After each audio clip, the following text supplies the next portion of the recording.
Oh my God, we both have mics now. Look at that. Yes. How exciting.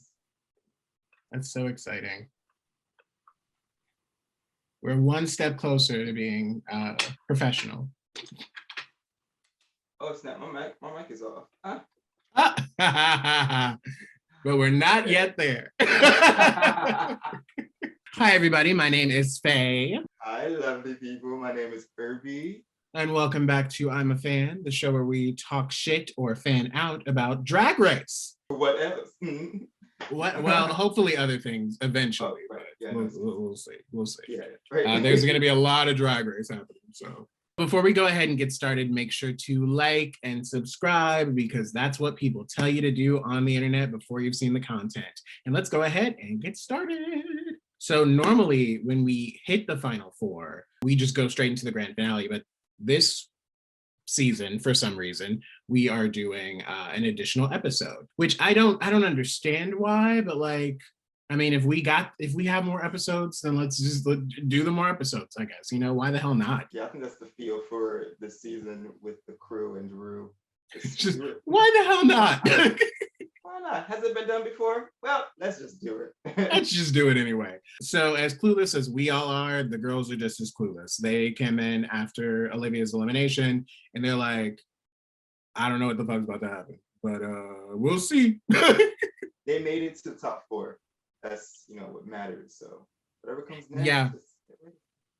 I mean, really, you made it to the finish line. So whatever does happen at the end, you can be proud that I made it to the top four. I made it to the very end, the last filmed episode, at least. And, if anything else happens from there, that's extra, Right, but exactly, yeah. I'm happy for them. And this top four definitely deserve to be here. Mm-hmm. I love every single one of them for very similar reasons and different reasons too. It's just amazing to see them thriving and being up here.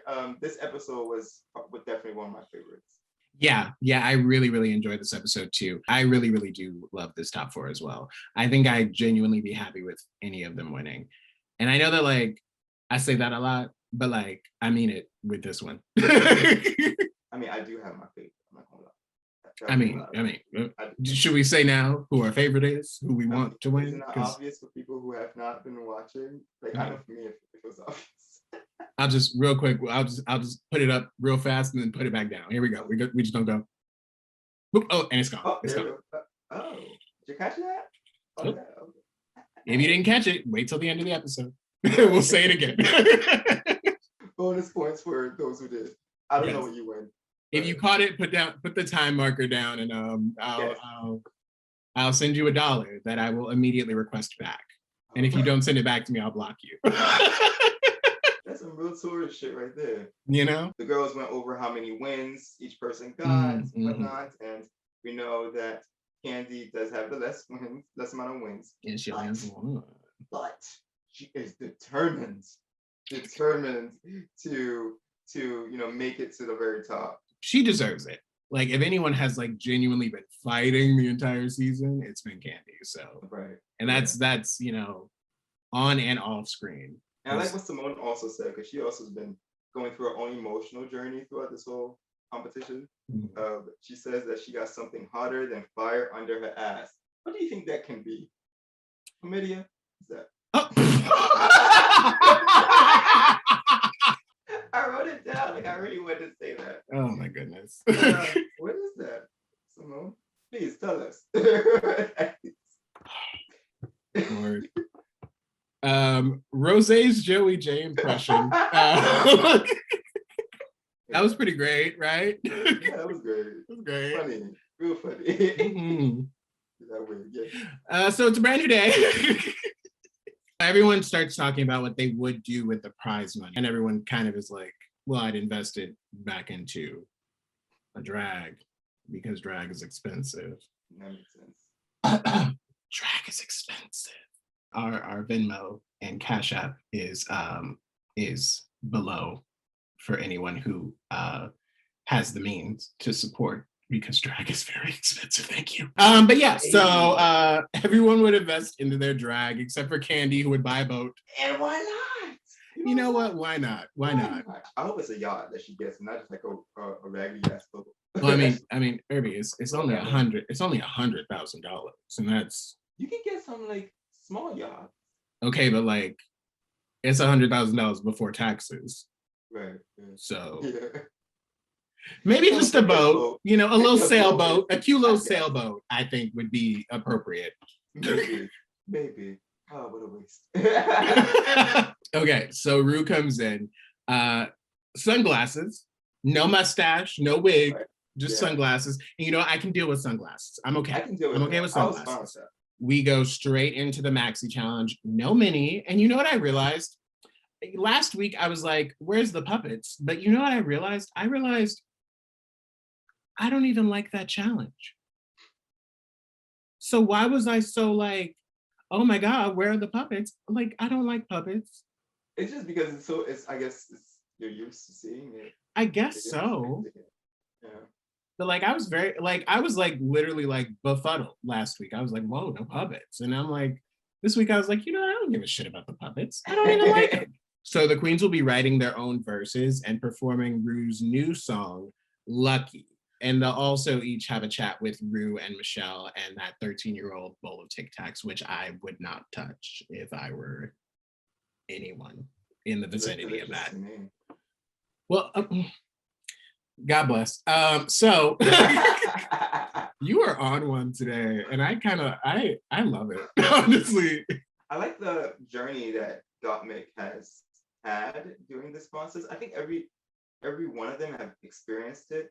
But I think Gottmik has learned so much in regards to how to express their artistry. I love how they've been discovering themselves, you know, as just not just as Gottmik, I think as a person in general.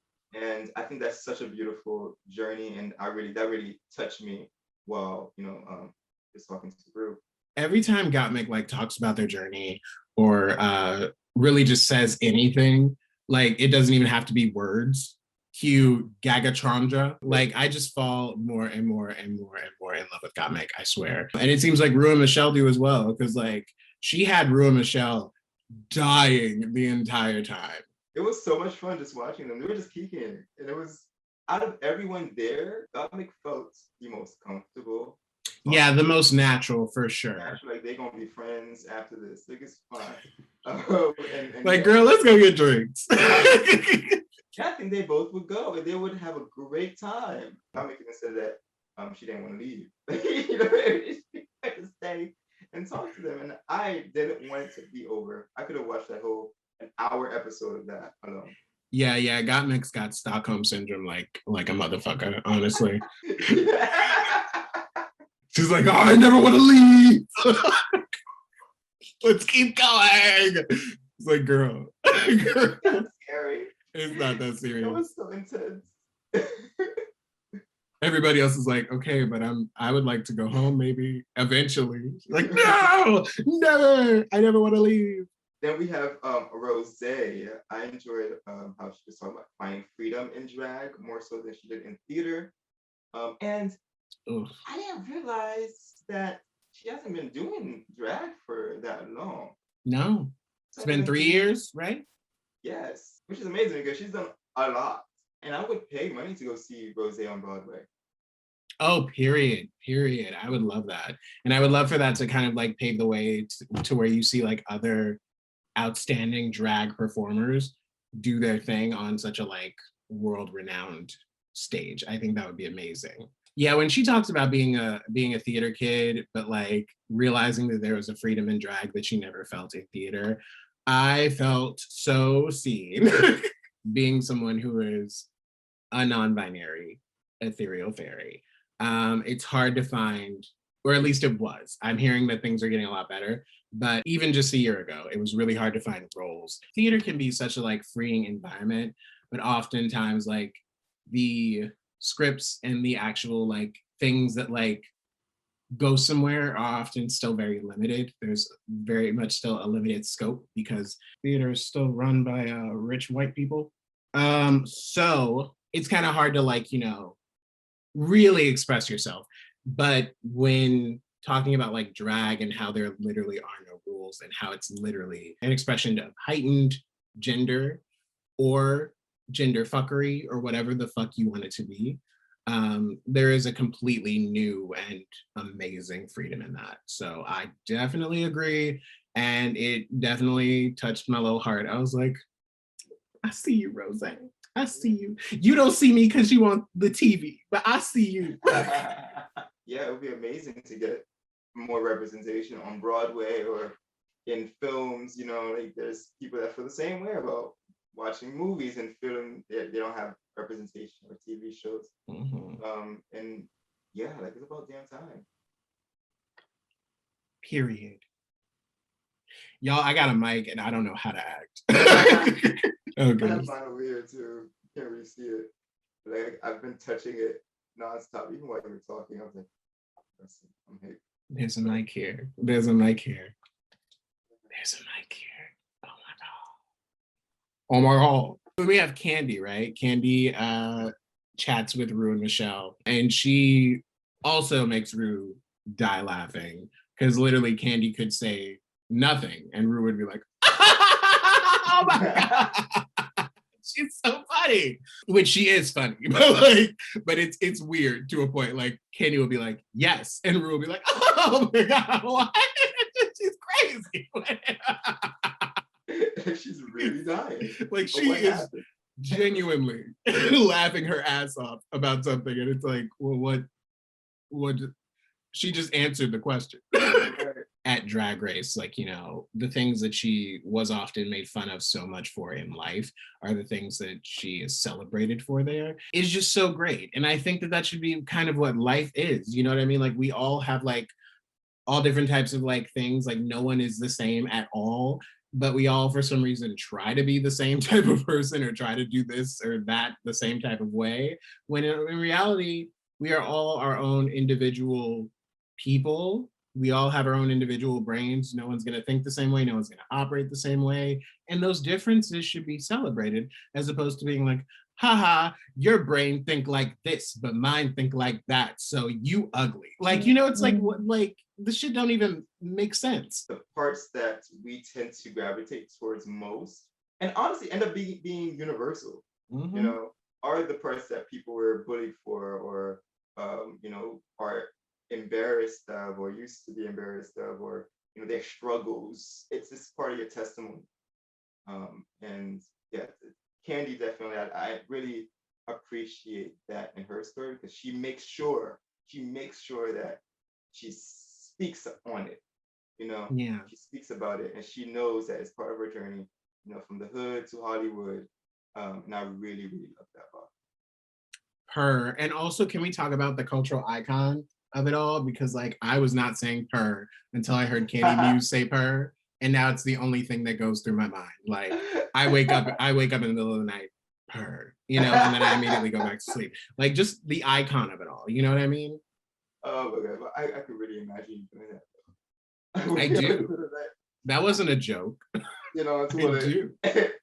Everyone just all right, let's get to Simone. Mabu. Rue really gave Simone some of the best advice. We all know Simone deals with her inner saboteur a lot, and I get it. Oh, I get it. What Rue did say to her in this episode, I wrote it down. So the strengths she gets in drag is available to her out of drag. You know, and that's like, you know, I don't do drag, but like even when I do get dressed up and dolled up and I look amazing, and I feel whatever strength that comes with that, when I'm outside of that, or when I'm home or doing whatever, I still have that. You know, it still doesn't go away because that's still part of you. I think hearing that really struck a nerve, like, the right type of nerve. You know? And she came back after that, like just rejuvenated. She was crying. I was crying during her confessional. but it was good. She needed to let that go. Oh my God, Simone had me literally in tears this entire episode. Can we talk about it? Like from this moment with Rue and Michelle through, anytime Simone talked, I was like, okay, and here come the waterworks. Okay, Right. and now I'm crying. Yep, I cried. Yeah, I cried. I cried so many times, like probably 3-4 times. Something that Simone said that really struck a chord with me during those confessionals is if you want to be a star, you got to act like it. It really is like a whole new world when you think about the idea of letting yourself actually shine. When she said that, I was like, oh, duh, bitch. Right. If I want to be a star, I got to act like one. So I'm entering my bougie era. I don't know if that's what she meant. Just to let you know, I don't know if that's what I'm she entering meant. my Mariah phase. Officially. Here we go. So we go into rehearsal with Jamal Sims. He is fine. You and Gottmik are not the only ones obsessed with him, as the world should be. Yeah, they better be, but hands Really? off, please. I don't know, you might have to fight Gottmik for him, and Gottmik's pretty scrappy. When she was pretending to be Candy, Lonnie was scared, okay? She's scared Lonnie. She's scared Lonnie, so. I gotta be ready. Mm-hmm. I gotta be ready. So in the rehearsal with Jamal Sims, we see Simone do so much better in this rehearsal than in the last rehearsal with Jamal. Like you could tell that conversation really like struck a chord, and she's finally like turning that leaf and she's feeling so much more confident. Even though she wasn't dancing to the count, to the 8-beat count, you know, she still managed to have fun and be herself. She knows she's not a dancer. But and then later on too, I know she was admiring Rose for, you know, just picking up the steps really quickly. But it wasn't like her feeling bad and then, you know, like and judging herself or anything like that. He didn't show that. But like I think that is a big step. Gottmik twerking is my new reaction GIF. So I need someone to gift that so that I can then use it for everything. Like, and when I say everything, I legitimately mean everything. Like literally like anything I post, I'm also posting this Gottmik twerking GIF. Candy was giving ho, which I love. Everything but ho.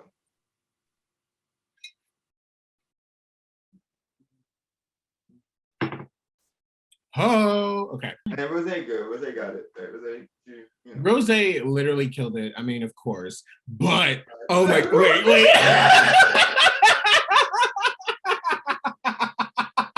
Oh my gosh. Okay. I loved it. I was like, baby, that Caucasian came out real quick. It made me love her even more. It really did. She said, Rose can't really rock. She can't really rock. That made me so happy. And then to see it like in the actual like performance, she didn't do it that great then either. And that still made me laugh. I loved it. Okay, so it is the elimination day. It is the last day in the workroom. Oh my God. Everyone's talking about their first impressions. What was funny to me was that they only talked about their first impressions for Rose and Candy and then didn't talk about their impressions for Simone and Gottmik. I was like, oh, okay, so we did this just to roast Candy and Simone. Basically. Perfect, I love it. I like what they were saying about Rose. Like it was really funny. They basically, oh yeah, that she was like uncooked chicken. I thought that was hilarious. Which I mean, after we saw her attempt to Millie Rock was just all the more prevalent.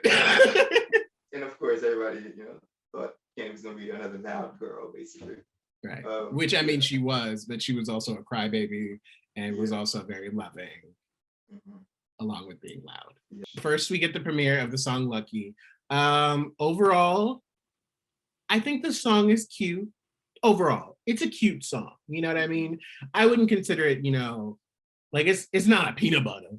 You know, it's not a, you know, it's not a can you feel the love? You know, it's cute. It's cute. I like the video more than the song. Yes. Yes. I thought that was really fun to watch. The concept for the video was really, really cool. It is really, really cool. I think the girls performed it really well. Yeah, I think overall it was a good time. Let's get some verses to Peanut Butter. Next, like, that's what I want. I want some fire ass verses on Peanut Butter. Peanut Butter, Peanut Butter, Peanut Butter, Peanut Butter. So let's talk about each girl's individual verses. So Mick, I thought Mick did such a good job. She started off really, really well. And then the waist, child, seeing the waist like that, like it was just sickening. Like how are you breathing? How Snatched. are you singing? How are you doing all of this right now? She had so much fun and was herself. Because she was having fun, we were having fun as an audience watching it. Candy also did a really, really great job. I loved how she played with the verse. She did a little, and you better watch your back. She did a little cute whisper. I loved it. I thought it was great. She looked stunning. Can we talk about it? Like that hair, okay, I know Candy is a blonde, but like, I love when that bitch wears like a black or a brunette hair. It's so good. It's so good. Candy has like some strong features, and like when she does put on makeup, like it's so beautiful and strong. So like when you wear like the black and darker hair color, it just matches so perfectly. She belongs in this video. Like this was 100%. This is her type of shit, 100%. It really felt like a real music video, like a legit, like thought out music video that was definitely catered to these 4 different artists. The Candy girl, like she belonged there. She did. Rose killed it, of course, aside from the Millie rocking. But you know what? She was confident in what she did, even if she wasn't fully rocking the mill. It was still good. It was still fine. If Rose is going to do anything, she is going to sell it. And also, she did a phenomenal job with the singing, of course, but also with the rapping. Like she really is a straight up rapstress. Like she's really good. She's a straight up rapstress. Oh, Lemon. Oh, yeah. Ain't nobody pussy popping quite like you do, Lemon. Rose had the best verse. Yes. It had the best verse. But Simone's verse, I don't know what it was, but it was like so like groovy. Groovy is such a weird word to use, but like it was so like, it was such a vibe. A vibe. It was a vibe. There we go. It was such a vibe that I was just like, this is my favorite verse. I just wanted to hear her do her verse over and over again. I wrote here when Rose was doing hers, I was like, okay, so Rose is still in the show. Period. And then immediately after I wrote that, literally, as soon as I finished that sentence, Simone came on and I was like, oh, but then Simone came on and said, wait a minute, bitch. It took over. Hold on, bitch. Hold on. The camera loves her. Like her skin. No, I mean, always. But like the baby oil is always there. Oh my God. Always popping. She isn't a dancer or whatever, but like she managed to rock it and made it look like it was hers. She found her pocket. She was in the pocket. 100%. 100%. So overall, I think they all did a really, really great job. Now we get into our final game of this season of Fan, Stan, or Bland. Let's get into it. First, we have Got Mick. The first thing that I wrote here was all of her glory holes out. It's gorge. It reminded me of a cow, and I just wanted to suck and let's not even get good. Whatever Got Mick got, I want. So thank you all so much for joining us this week. This will be our last week.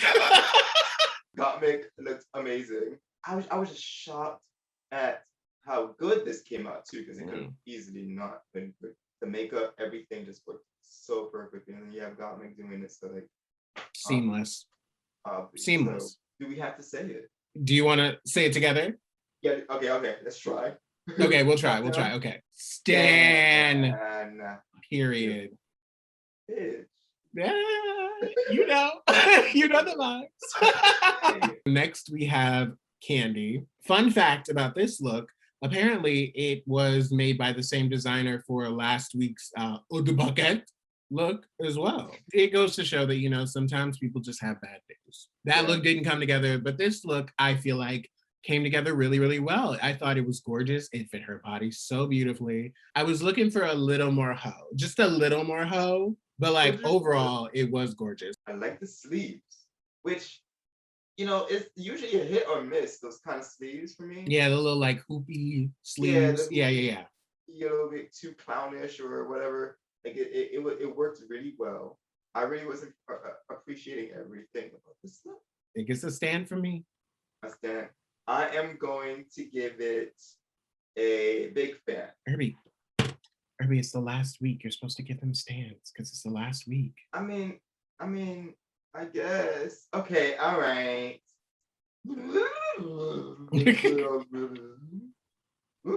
I'm gonna give it a big stand.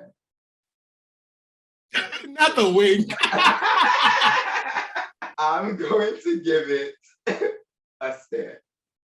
Okay, great. I hope you keep all that in. I am. So then we have Rosé, gorgeous, fully stunning. I love that she is calling back to her Scottish roots. She looks stunning. She just looks gorgeous. I don't really even have anything to say about it. It just looked really, really great. Y'all already know I love her in some red. So she came out in red and I have to stand. Yeah, all my favorite outfits of hers and my top favorite outfits of hers are the red outfits. Yeah, I can't remember. The devil one for Beast. Yes, gorgeous. The vampire one. Yes. So she looks amazing. I'm gonna give it a stand. And then we have the winner of the runway, period. like I loved all these girls' final looks, but like honestly, no contest. Every single inch. Literally everything. Everything, which is so perfect. We're talking about Simone, obviously. Oh, yes, obviously. But yes, no. It's just iconic. Somebody, I'm trying to remember who said it, but they were like, "Oh, is that you, Cicely Tyson?" or something like that. So I'm like, yes. This reminds me of every outfit that Cicely Tyson has worn that I love. It's so black. I love it. Yes, no, I really was just sitting at my TVs, like just staring at my TV in awe. It was everything. And it was the penultimate of Simone's drag. I was just obsessed. Yeah. And was it me or did it look like it was some extra baby oil? It probably was because she was glowing. A full angel came down from heaven to be like, I'm just gonna take this crown, thank you. And then just fly back up with my big little sleeves. Stan.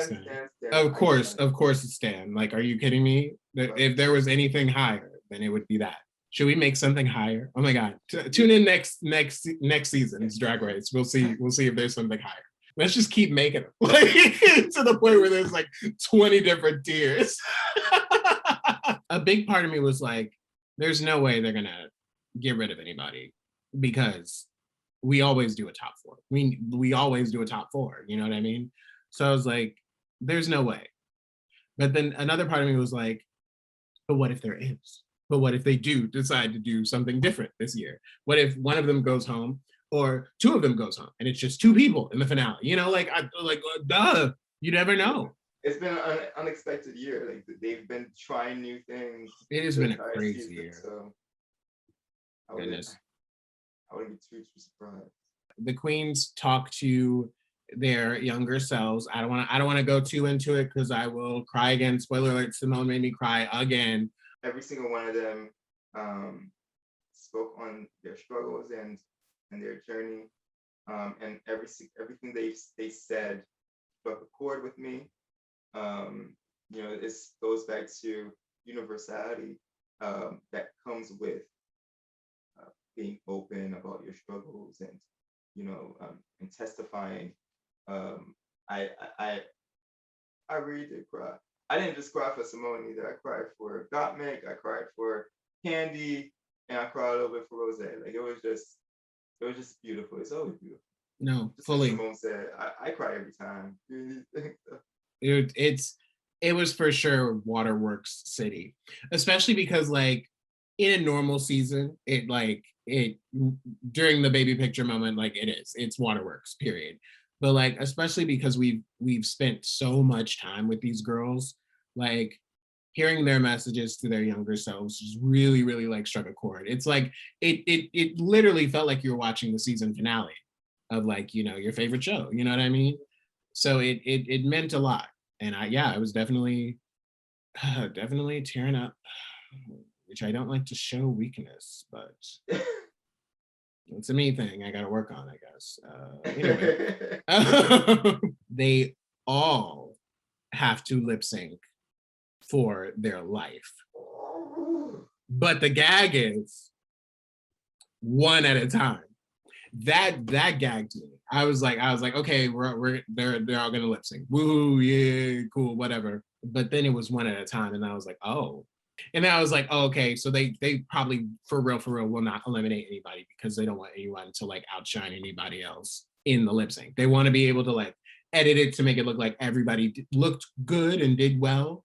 So I was like, okay, they're definitely not eliminating anybody. In the middle of it, I started thinking that, and the way they were editing it too, it wouldn't make sense, at least to me, to eliminate people. So I definitely started feeling, okay, well, it's gonna be okay. Everybody's gonna make it. Everybody's saying really well. Everybody's having a good time. Overall, I think they all did a great job in the lip sync as well. So then we find out that they all make it to the finale. Yeah, so no eliminations, just a wonderful, amazing episode with our top 4. So happy for them. Yeah. Yes. Okay, so next week is the reunion. I am very, very excited for this reunion. I hope there's a lot of drama. I hope all the girls call everybody out on all their shit. I hope everyone's like, Elliot, Tamisha, Joey, You know, I hope it's all there. I hope everybody I want that full reality TV. Give me it all. Give it all to me. Thank you. I'll take it. I really wonder if we're gonna get that because it's all done virtually. So I'm like, I hope people feel, you know, 2 things could happen where people are nice or too nice and they just, you know, but when you're with people in person, you know, you see more of that drama, I guess. Or people can feel protected because they're away from the other girls and they can really say what they want to say and know that you're not going to touch me, bitch. Like, you know, that's true. That's true. I don't know, but I think these girls, there was probably some like exceptions, like a couple exceptions, like Tamisha and Candy, and I don't know, but that's gonna be like, because they teased it. They were like, Tamisha said, "Oh, me and Candy ain't never gonna be friends," or something like that. Like, ooh. Yeah, I sure was like, ooh. Yeah. Okay. I don't know if it's gonna be a lot of drama or anything like that, like real reality TV show. See, to be honest, I don't think so either. Most of the time, reunions are like, I mean, except for season 9, baby. Season 9, they hit that reunion. That reunion slapped so hard. I loved it. But every other reunion has really been like, you know, it's chill. I mean, especially the like recent ones have been like, you know, yeah, we're fine. We're all a family. My mom was so funny. My mom was like, they're probably faking us out, and Tamisha's gonna be like, you know, Candy and me will never be friends because we're sisters. And I was like, Mom, okay. I was thinking the same thing in the back of my mind. I was like, that would be so dumb. That would be so dumb if she said that, but she might. Like we're sisters, or she gonna say something mature, yada yada yada. Right, something rational. Maybe we'll see. All in all, I'm super excited about the reunion. We will be talking about the reunion, so come back next week for that, and let us know who you're rooting for in the comments below. I think it's pretty clear that we are rooting for Simone. Her. I was gonna say period, but then I was like, wait, we can't do it twice. I was waiting for you to say period, but I'm like, okay, I guess you're not. I'm gonna say her instead. Simone has been like so incredibly amazing this entire competition. It would only be right to crown yet another Black girl. I mean, season 11, Evie. Season 12, Jada. Season 13, Simone. It makes sense with my fantasy and my dog's fantasy too. They're loving it. Clearly. But also, I will give a big shout to Gottmik as well. Those are the 2 that I'm like, well, if those 2 win, I'm the happiest I could be. But if anybody wins, I'm happy. But if one of those two win, that would be incredibly powerful, and also would be incredibly historic if Gottmik won. So I would not be upset about that at all either. Yeah, those are the two that I am rooting for the most. Like I just love their journey. I love their stories. I love their craft. I love their art. It's just amazing. I relate to them a little bit more. So I would choose those two. But like you said, these girls are amazing. Each one of them, they could easily take that crown. Let us know who you are rooting for in the comments below. Y'all don't be commenting, but like I respond to every single one. So let's have a chat. Let's fight in the comments. I'm ready. Let's duke it out. No, I'm kidding. I'll probably just say I love you. In the meantime, please like, comment, share, subscribe, do all things that are in your heart to do. And we will see y'all next week for the reunion. And then the week after that for the grand finale of this season. It's all happening. It's all happening. Y'all be nice to Candy. Do it. Let me not, because I'm gonna get flagged by YouTube. It was a joke. It was a joke. It was a joke. It's not a real knife. It was a joke. It's fake. It's fake. Like me, I'm a fake ass bitch. I'm Joey J. Yes. Oh goodness. All right, bye y'all. Bye.